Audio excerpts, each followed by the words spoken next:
So much happening in my life, over and over again. Can I still handle it? Or I'm just enduring it?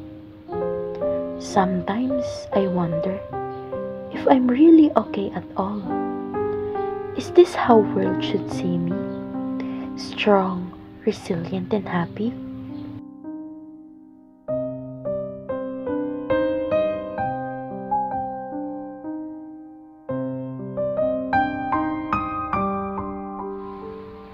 I struggle going to school. I don't want to be here. Will I survive another year? I'm a worthless. I am ashamed. I am a burden.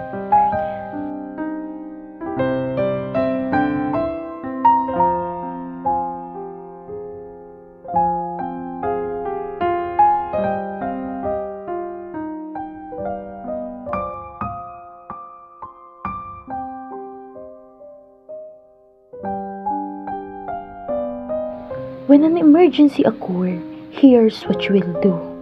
Number 1, check for danger. If it's safe, approach the casualty.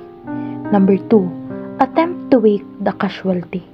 Number 3, if they don't respond, check for their airway. Number 4, check for breathing.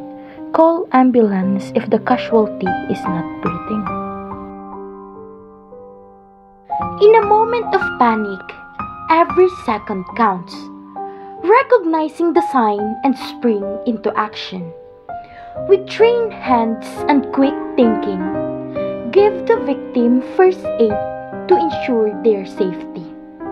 Because when someone can't breathe, heroes emerge.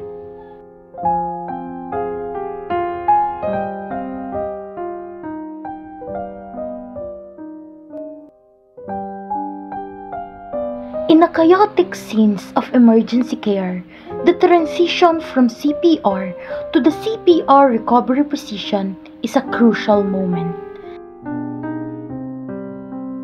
Number 1, bend one arm and keep legs straight. Number 2, place back the victim hand against cheek and hold there. Number 3, pull bent leg and roll victim towards you. Number 4, bent knee and arm gives stability. Thank you for joining us on this journey to explore the significance